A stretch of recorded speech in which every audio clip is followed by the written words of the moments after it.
Data is a key asset for any organization. But with increased prevalence of data leaks and compliance requirements, when does it cross over into being a liability?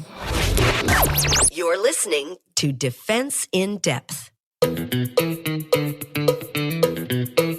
Welcome to Defense in Depth. My name is David Spark. I'm the producer of the CISOs series, and joining me for this very episode as my co-host, you always adore having him on. We get lots and lots of email saying how much we love Jeff Belknap. It's Jeff Belknap, the CISO of LinkedIn. Hey, everybody. And keep sending those 2 emails that we sent to David saying we love me. I read every single one of them. Well, those 2 emails, what they do is we just have an auto sender send it to us every couple of days to remind us. But yeah, they say the same thing each time. But people and I need that validation. We are validating you right now. And I appreciate you all. Our sponsor for today's episode is Material Security. Yes, secure your productivity suite with Material Security. And I'm going to explain how you can do just that a little bit later in the show. Today's topic, Jeff, I'm very excited about today's topic because of also who our guest is as well. Because we don't get a lot of lawyers normally on our show, but we do for a specific reason on this episode. And let's first talk about the topic. We're seeing increased risks when it comes to organizations holding data. It's not just from cyber attacks either. An increasingly complex patchwork of laws and regulations put additional risk of fines and other penalties on otherwise data-hungry organizations.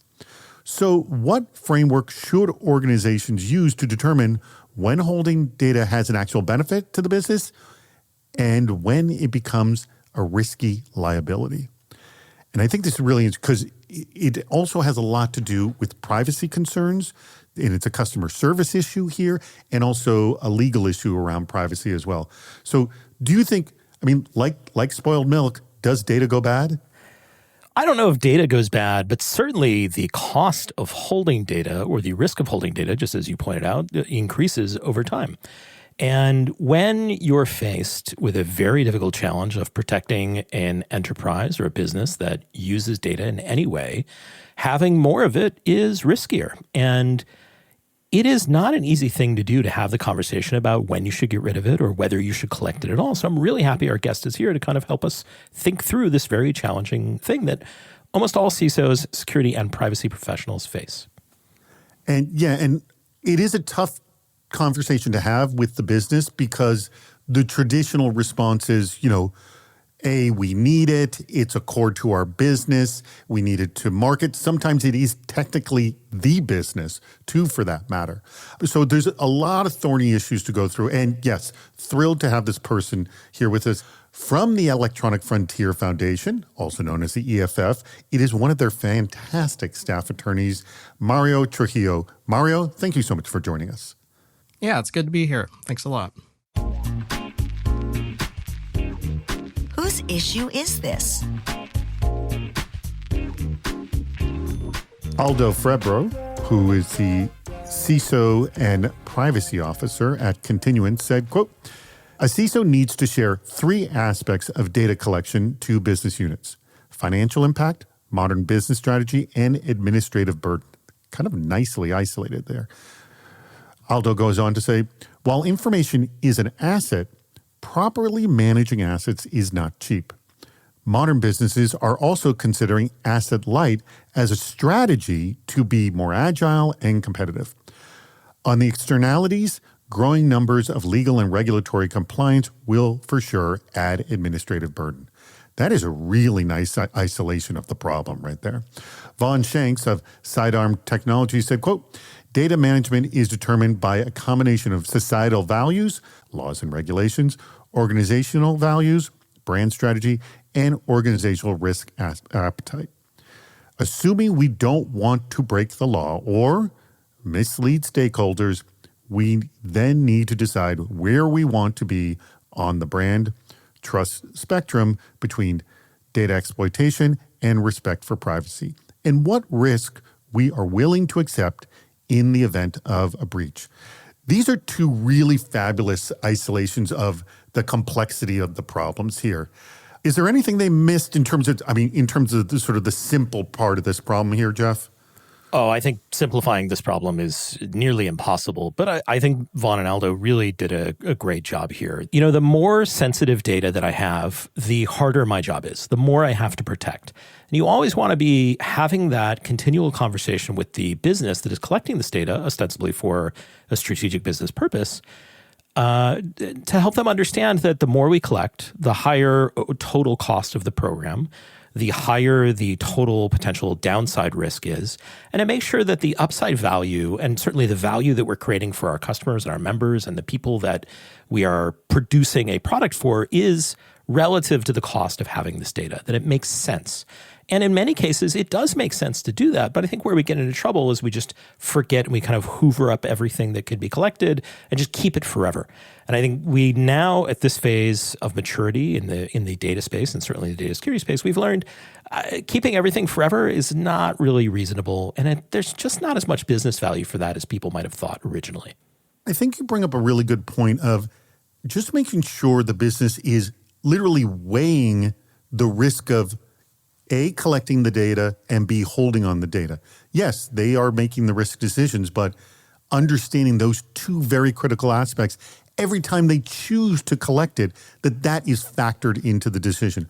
All right, Mario, what are the sort of variables you're seeing when you're working with organizations about these issues?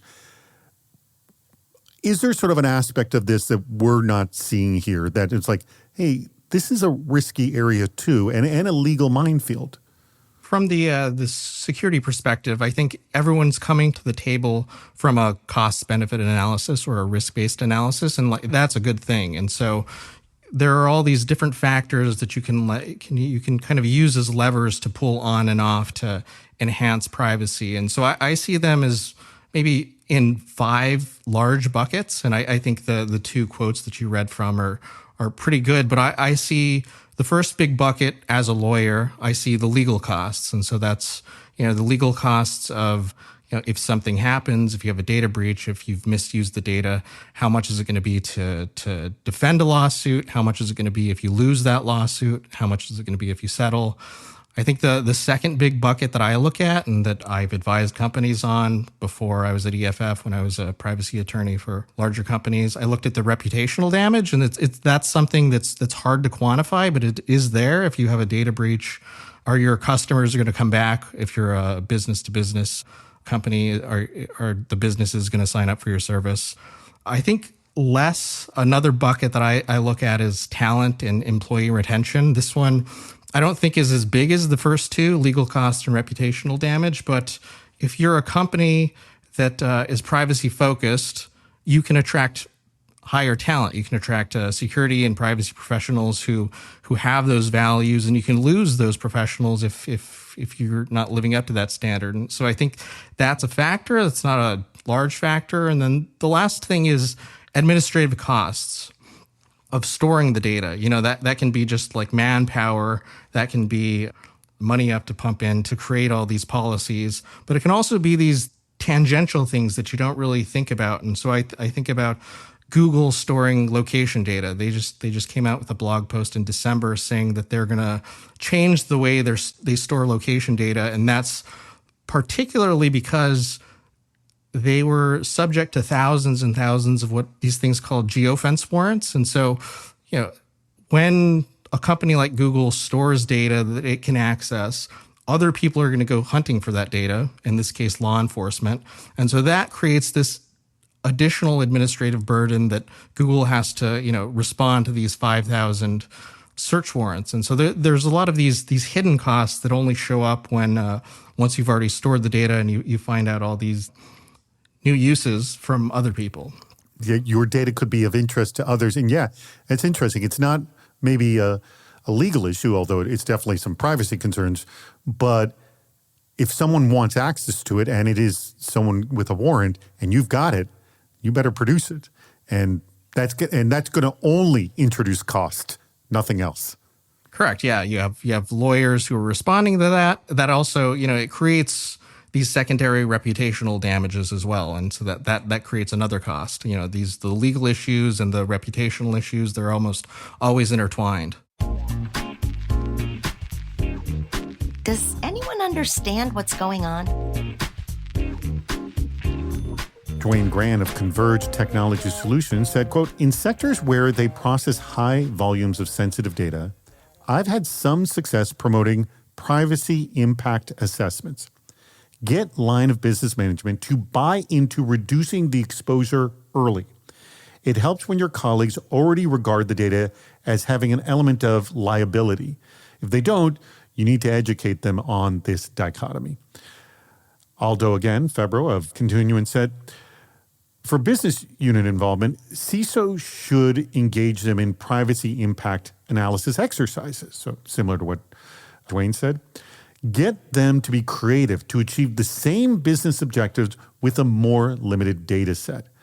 These are good creative suggestions. And Shantanu Bhattacharya of Geometric said, data captured can be categorized into 4 categories: essential for providing services, essential for compliance, desirable to derive interesting insights, and others. First 2 categories need to be captured more often than not. The third category should be captured based on cost-benefit analysis, and last category should not be captured. So I'm going to start with you, Jeff, again here. You're kind of nodding your head about like what should and shouldn't be done here by Shantanu's advice, but also the advice from both Aldo and Dwayne about privacy impact analysis exercises for the business to understand, I think are also very interesting. What's your take? I think these are all really great points. Before we get started, though, I want to point out this is not necessarily all on the CISO. Most organizations, if they are professional businesses and they're building those businesses strategically based on data that they are collecting from others, they almost always have a privacy function. So the CISO is going to be a partner to potentially the chief privacy officer, chief data officer, and this is something you should do together. I wouldn't recommend a CISO do this completely by themselves. Always reach out to your best friend, the GC or the chief privacy officer, or if you have privacy counsel, do it together. It's going to be a great exercise. The other thing I want to point out is that the answer is most people don't understand what's going on. Businesses are not individuals, but individuals make up the business. And all those individuals want to do the right thing for the people they've collected this data from or wherever they've gotten this data from. And if you can have this broad conversation about the categories of data and what it matters and how the impact of collecting that data is either from a security or a privacy perspective, or even better, both, the more informed those people are, and honestly, the better choices that they make on the long run. I think it's really great to think about the categories of data here, but I think the reality is most businesses are not going to collect data that they won't use for a strategic business purpose. Because the reality is, just like Mario talked about, it costs money to collect that data. Very few people are in business to collect data that they are never going to monetize, that they're never going to use for a strategic purpose that might impact somebody's privacy in a negative way, at least not intentionally. So I think it's a little hard to make that determination, but at the end of the day, it's really good, I think, to frame it this way, to get people thinking about how they should be making decisions when they make a product change or they implement a new feature, and it's going to create a new pool of data that people like security leaders have to protect, and people like privacy leaders have to make sure you're making good decisions about. Excellent advice. All right. Have you done this privacy impact analysis or know anyone has, Mario? There are about a dozen state privacy laws that have come into effect in the last couple of years. One of the sort of baseline privacy protections that are in almost all of those laws are privacy impact assessments. And so I'm not sure if this was a thing that companies were doing beforehand, but in the coming years, as these privacy laws start taking effect, they've taken effect in places like Virginia and Colorado and California, those privacy impact assessments are going to be required, and they're going to be required to be turned over to the government when the government asks for them. And so this is sort of a baseline privacy protection. It's actually finding out what's in front of you.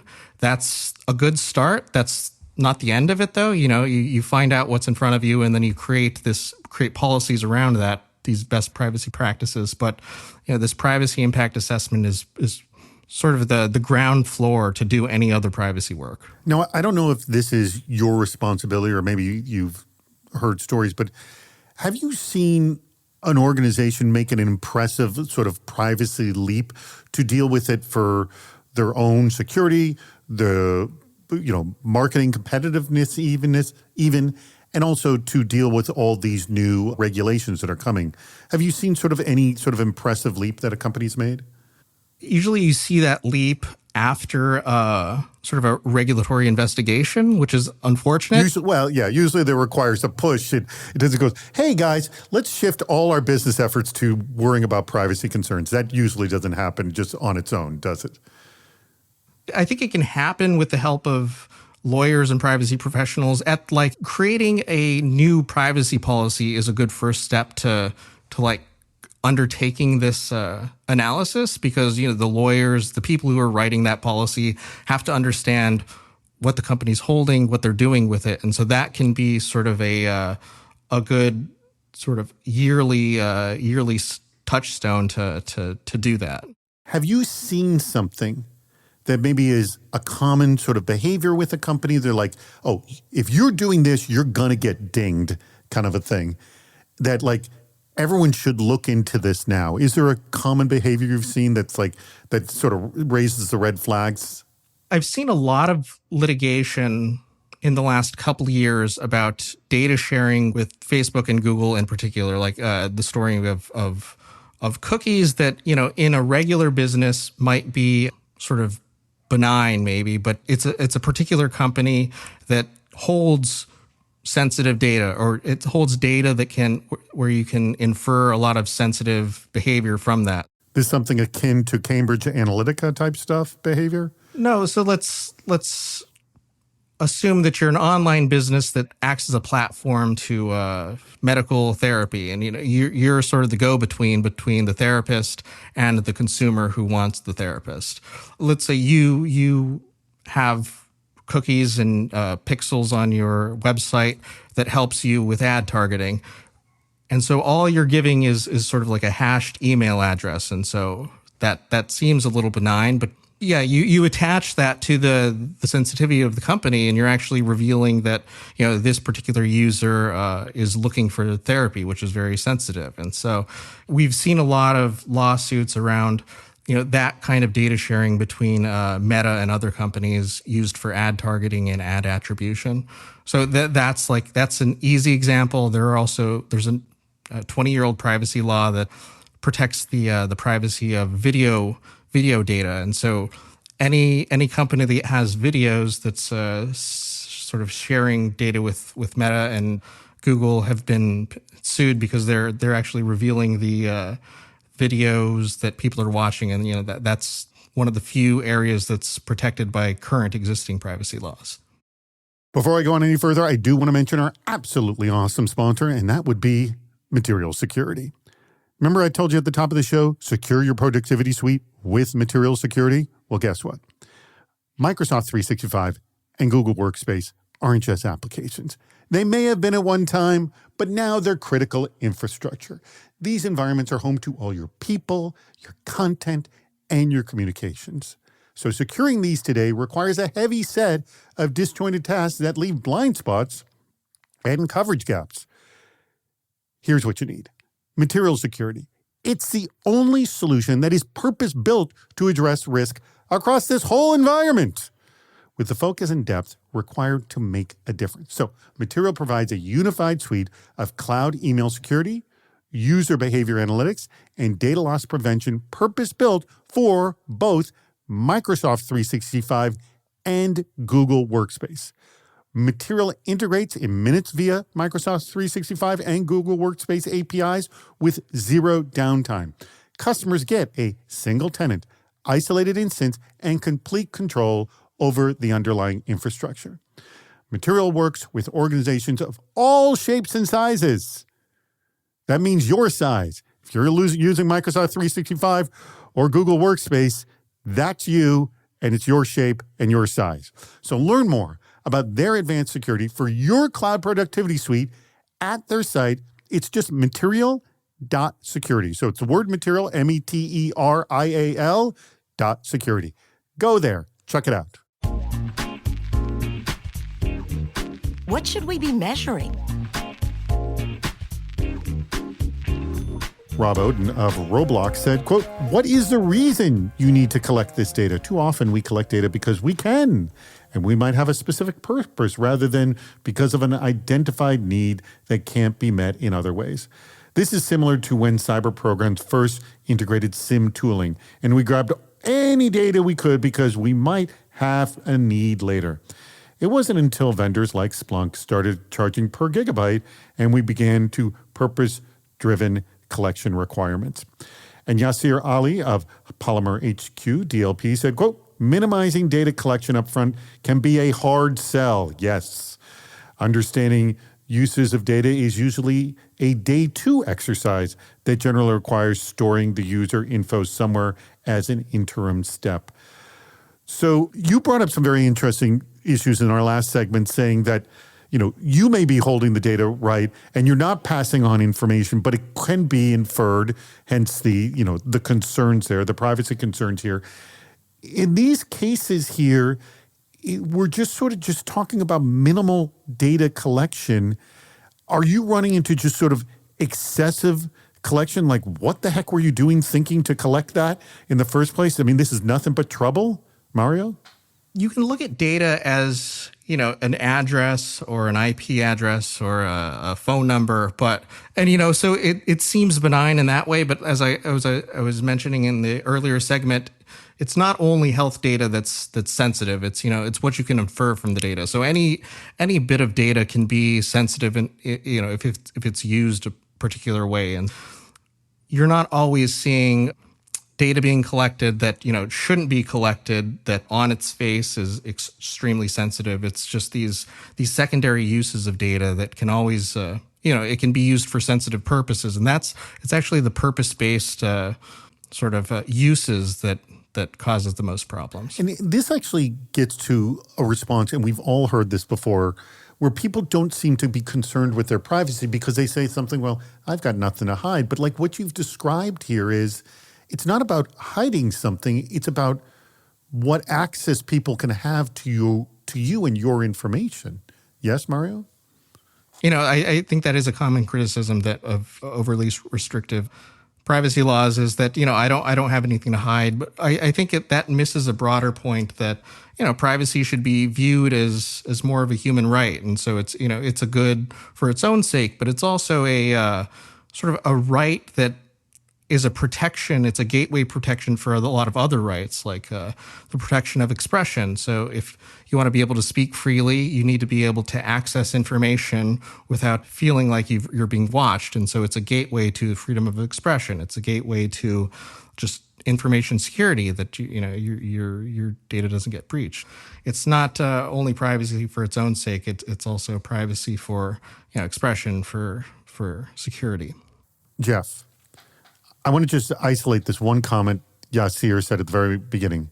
Minimizing data collection up front can be a hard sale, but it's not so much the minimizing. I think it's also, A, having that conversation, but B, what we've been talking about with Mario here is understanding the connectivity-ness of this data. Like, can we think this far down the road of how this is getting connected and used? And I think the best thing you can do as a security leader here is introduce that context that, you as if we assume everybody who's building products that collect data are well-meaning and well-intentioned, they are focused on the solution that they are trying to bring to market that's going to add value for you or for their customers. And it is I think Yasir puts it perfectly, it is a day two exercise sometimes to think about, what does this data really mean in the aggregate? What insights could be derived from this? And what is happening unintentionally that I'm facilitating here? And I find the best way to frame that conversation is something Mario sort of alluded to earlier, which is, what's really important to a business is a brand, right? A lot of members and customers really want today a relationship with your brand, right? They want to be with you for a long haul. It's not transactional necessarily like it used to be. And if you're going to maintain that positive brand relationship with your customers, you have to kind of take this stuff seriously. Your customers will absolutely leave you if you have a breach in a way that exposes them personally, that impacts their privacy or their right to privacy personally, right? You don't have to bring necessarily politics into it, but you can just think as a human how you'd feel if these associations got made. If you said like, hey, this guy's shopping for these kind of products and also looking for mental health solutions. That's not something that you want exposed. Like, look, your email gets exposed. That's not great. But these details about your life get inadvertently exposed, connected to it. That is now a serious problem that you have building that trust back with your customers. And so I think when you frame it that way and you help people see it, you can really accelerate that day two conversation. That's a really, really good point. And I hear this brought up all the time because when people think about it, you try, because we're dealing with privacy, try to make this personal. How would you like this to happen to you, your mother, your sister, your dad? And literally paint the picture and then like, oh, this is more serious than we have a column of this information. Because when you start saying that, that doesn't make any sense to anyone. I think Yasir, he brings up a good point. This is currently a day two exercise. I think the punchline for me is that I'm going to be advocating for stronger data privacy laws. And I think one of the things stronger data privacy laws can do is it can make it more of a day one problem, just because that changes the financial incentives for the business. And we have seen a history of regulation doing this. Jeff? I just want to underscore the best companies in the business are doing exactly what Mario is talking about here. We call it in the business privacy by design. And that certainly sounds very cool, but really all it means in simple terms is you're moving that day two conversation to day zero.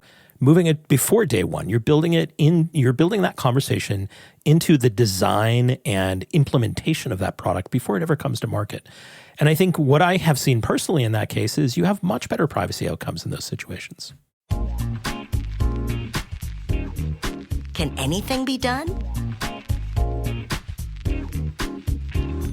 Paul Culligan of Data Defense Solutions said, stronger privacy laws, as we're talking about here, will help by defining what types of personal data can be maintained and for how long, and also define the controls that must be in place. Having specific laws to point to makes those decisions easy for security teams on what can be maintained, getting the budget required to secure the data, and implementing internal controls around who can access the data. Without restrictions, most organizations keep more data with the thinking that there may be a chance to monetize this in the future, and that's not usually a battle that security teams will win internally. Neil O'Farrell of Brainosphere said, quote, how about weaving data ethics into privacy conversations and how viewing the data from an ethical perspective, like recognizing the real humans the data might represent, might encourage employees to be more careful and less greedy. If you can't protect it, don't collect it. That's an interesting last line there. If, like, the idea is if we're all of a sudden sharing this with Facebook and we can't kind of control what Facebook does, this changes the dynamic, doesn't it, Jeff?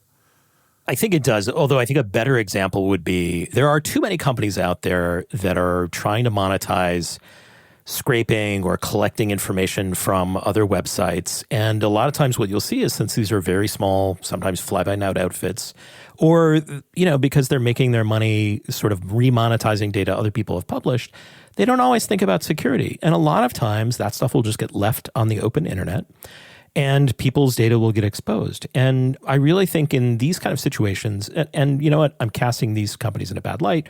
There's some people that do this for good, but you really have to consider, if you have no ability to protect data that you collect, if you have no ability to think through the repercussions of the data that you're collecting, if you have no forethought behind just raw monetization of that data, I think you have zero business collecting that data. And I think people like Mario and the work that they're doing to enhance our privacy laws in this country and others, like that really, like the teeth in that are made for people like that are just not thinking about anything other than monetization of that data. I like Neil's framing of it, weaving data ethics into the privacy conversation. As internal security professionals or privacy professionals inside companies, if you can advocate for that inside your company, I think you should do it. I think the general public probably shouldn't rely on that, though. I think that's why organizations like EFF and then states across the country are advocating for these privacy laws that kind of put those data ethics into a firm legal model. So that actually puts a number on the value of privacy. And EFF sees privacy is a human right, and so you can't actually put a value on it. But companies need to see the value in why they're going to be protecting this data. And if you tie that to a law that has real repercussions if you violate that law, I think that's how you turn these data ethics into something that really has teeth. All right. Well, that brings us to the very end of today's conversation. But before we get to the very close, I'm going to start with you, Mario. A lot of really, really insightful quotes here on this one. But I want you to isolate one that you think sort of typifies or our discussion today, or you felt hit a really good topic that we should all be aware of. And your favorite quote is? I like the quote from Neil O'Farrell. That's the quote that me as a privacy lawyer inside of EFF, that's how I come to privacy. I do think that needs to be paired with actual privacy laws, but I like the spirit of that. And if you have that spirit within technology companies, that's the employee I want inside of a technology company. Very good. Great job, Neil. And Jeff, your favorite quote and why? I agree. I think Neil's quote is great, but not to steal Mario's thunder, I'm going to go back to Yasir, who talked about minimizing data collection up front. Can be a hard sell, but helping people understand the impact of that data and helping make it not a day 2 exercise, but maybe a day 0 exercise, moving it to the beginning, that really helps people understand and really helps us ship much more private, much more secure products. I like your line, privacy by design. Look at this, have the discussion at the beginning rather than at the end and having to deal with lawyers and fees and all that kind of stuff, which is, no offense to you, Mario, not a lot of fun. I don't charge fees anymore. That's one of the reasons I came to EFF. Working to the EFF is a different story. I feel like the answer is, if you don't do privacy by design, you're going to end up paying some lawyer way too much money at some point. Exactly. By the way, for those of you out there that are not clear on EFF and their mission, obviously go to the Electronic Frontier Foundation, EFF.org, to see more about what they're doing. But we have been a huge, huge fan of the EFF for a long time. And we've actually, years ago, I made some fun man on the street videos for them. And so we are just we're very supportive. And actually, we've had lots of friends who've worked at the EFF as well, and still there for that matter. So my 2 cents for the EFF. And I do want to thank our absolute awesome sponsor, and that would be Material Security. Secure your productivity suite. I'm talking about Microsoft 365 and Google Workspace with Material Security. It's easy to find. Just go to material.security and you'll find it.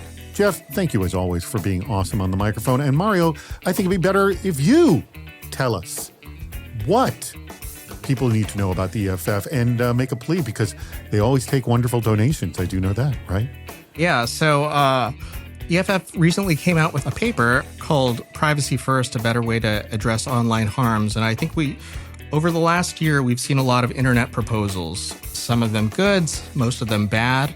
We wrote this white paper mostly to try to reorient lawmakers onto what one of the big solutions could be for, on the internet for a lot of the harms that people are seeing online. And we think that rather than taking a censorship-first approach, which we've seen in a lot of proposals, that lawmakers should take a privacy-first approach and pass strong, comprehensive privacy legislation that has a private right of action that allows consumers to sue when they've been harmed. I think that'll go a long way to address a lot of the problems that people have been pointing to in the last year.